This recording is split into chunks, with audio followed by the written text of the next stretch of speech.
what's up everyone? So it has been a long time since I posted. I really apologize. I've had a lot of stuff going on recently. Had a lot of life changes. And as some of you might remember, I said I was going to be moving to PA. I'm actually staying in Colorado. My plans fell through last minute. I was all ready to move. I had my whole house packed up. I was working on that for the last month. And then, like I said, last minute plans fell through and we ended up staying here. So all my tools, everything, I had my whole shop cleaned up. Everything was ready to go on a truck, and it didn't end up working out. So on top of that, I had a plan.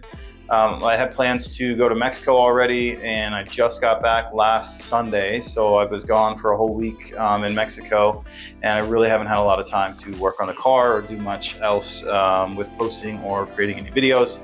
So that's kind of where I'm at right now, but let me go over to the car and I'll show you kind of where we're at, what has been going on, what I've been working on off camera, and some of the issues that I've been running into. So as you can see, the car is together. I have done quite a bit. It looks pretty much the same, but I've changed so many things on this car. So first off, I took the blow off valve off and took it all the way apart. If you guys remember, there was a huge leak, a loose leak coming out of the top of this.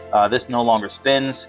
So what I didn't realize is that this spins all the way up, and it's supposed to tighten. I thought it was just like a swivel just to make it easier for this pipe to kind of move around when the car is running. But so I fixed that. I put some JB weld inside there, so it's never coming off. It's never going to leak. It works perfectly. Second thing I did was I went ahead and splurged and got a genuine tile waste. Not cutting it. That thing was leaking all over the place, and I was having a ton of issues with exhaust just going straight into my dump tube, and I could hear it while I was driving. It was super obnoxious, and I was losing a ton of pressure to spin the turbo. Third thing I did was I took off my manifold that I built probably 5 times trying to fix leaks. So if you remember the welds on there, they were super bad. I used a MIG welder, and I had the wrong kind of wire, and I didn't have any gas, and it just ended up turning out really bad. There was a lot of pitting, a lot of holes.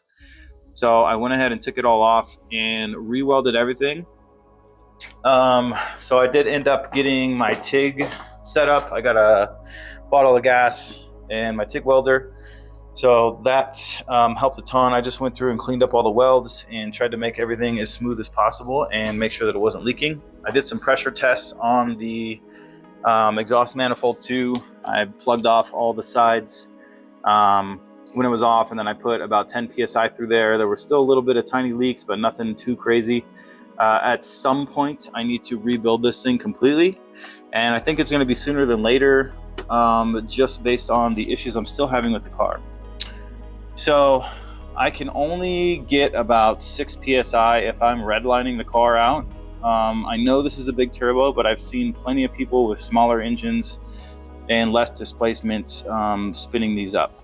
It does take up to like 4,000 RPM to get it going, but at 7, I'm only getting 5 to 6 PSI through the engine. So 2 things, I guess, that's a factor for that is, one is the size of this up pipe. It is 2.5 inches, and it's just too big.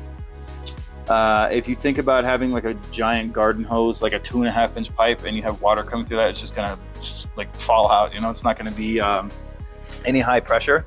So if you have a smaller hose, it's going to increase the velocity of your exhaust, and it's going to spin that turbo faster. And I think that's the problem I'm running into, is that this is a 2.0. That's a giant up pipe, and there's not enough exhaust velocity to spin this turbo, and that's why I'm running into the low boost issue. Second thing is tuning. I thought it was going to be easy to slap a big turbo on here and adjust some fueling and then just send it. And no, that is not the case at all. There's so many intricate things in the tuning tables. Fuel, the Vanos, the ignition timing, AFRs. You have to go through and do the wastegates, deletes, all kinds of stuff. My MAF sensor, I don't have a MAF anymore, and that's causing a lot of issues with calculations in the load and torque and all that stuff for the car. So one thing that I was able to do is I worked with the boot mode people, and they added the actual external wastegate or electronic wastegate delete drop down like you have for the N55s, N54s. If you go into your map now and you go to configure, you can actually see the drop down and it'll say electronic wastegate delete.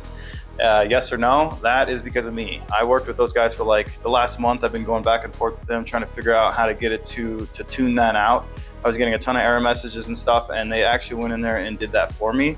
So now if you end up trying to build a bigger turbo or going external wastegate and getting rid of your electronic wastegate, all you have to do is do that drop down and you're good to go. One thing I would recommend that I realized when I was tuning my car is that I was on a super old ROM that they had for my car. I went ahead and updated that through boot mode. I just sent a service request and they updated my map and everything. Night and day. It took away about 2,000 parameters and made it so much easier to tune.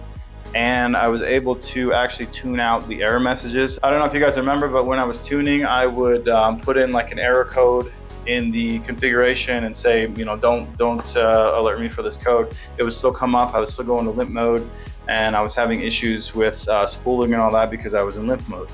So with the external wastegate fix for the tune, and then also updating to the latest ROM and being able to actually delete those codes like the MAF code and underboost conditions, things like that, I was actually able to get my tune to work and work how it's supposed to. So the car's still running. It does drive. Like I said, I drive it to the store and stuff, but I don't take it on any kind of long trips or anywhere crazy just because I don't want to have any issues or get stranded anywhere. But that's where I'm at. Tuning needs to be dialed in. I cannot finish the tune until I can build some boost. Obviously, if I start building boost, the fueling needs to be adjusted because there's gonna be more air in the engine, and I'm gonna have to tune for that. So tuning, and then the turbo, it's massive. I'm thinking that maybe I should get a smaller turbo for now and then kind of work up to the bigger one. But I'm really thinking also that if I change out the exhaust manifold and the turbo manifold, that it's going to work a little bit better just based on the velocity of the gases. And I'm thinking if I do end up getting another turbo, I'm going to do twin scroll. That's just going to help. I could not find one that was had as high of horsepower rating as this one. I think maybe I'll do a little bit more research and dig around a little bit more to see if I can get something that's better suited for this car. I know this turbo will work. It's just going to be a turd to spool, and I think I have a couple limiting factors there. So one thing too is, like I said, I'm probably going to take it all apart, go back through it one more time. I might weld up the V-band there to make sure there's absolutely no exhaust issues. But other than that, I really am kind of stumped. So I have been working with Navardi, asking him a couple questions on some things. He's been helping me out a lot with my tune and stuff. So I really appreciate that. I've learned a lot. And yeah, I just wanted to give him a quick shout out. But yeah, so that's kind of where I'm at, guys. I need to figure out what to do with the car. I got a lot of things I need to fix.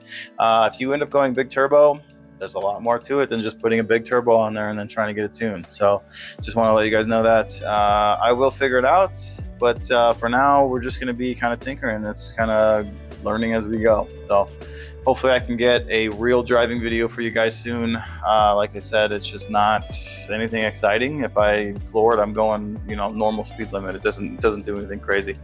So anyway, that's going to be it for this. I just wanted to get you guys an update out. The next thing I'm probably going to do is be pulling this apart again and then working on the up pipe stuff. Like I said, I don't have a lot of funds to get the piping to actually build it out, so I have to figure that part out. I did find a website that sells all the pipes for $7 to $10 a piece, and I probably need about 20 pieces to get the manifold built. So I'm going to be looking into trying to get that stuff soon. So appreciate you for watching. If you're not subscribed, please do. Man, if I could make some money doing this, that'd be awesome. That'd help me out getting this stuff all figured out a lot faster, and it'd be awesome. So all right, I'm gonna stop rambling on, but I appreciate it, guys. Thanks for watching, and I will see you in the next one.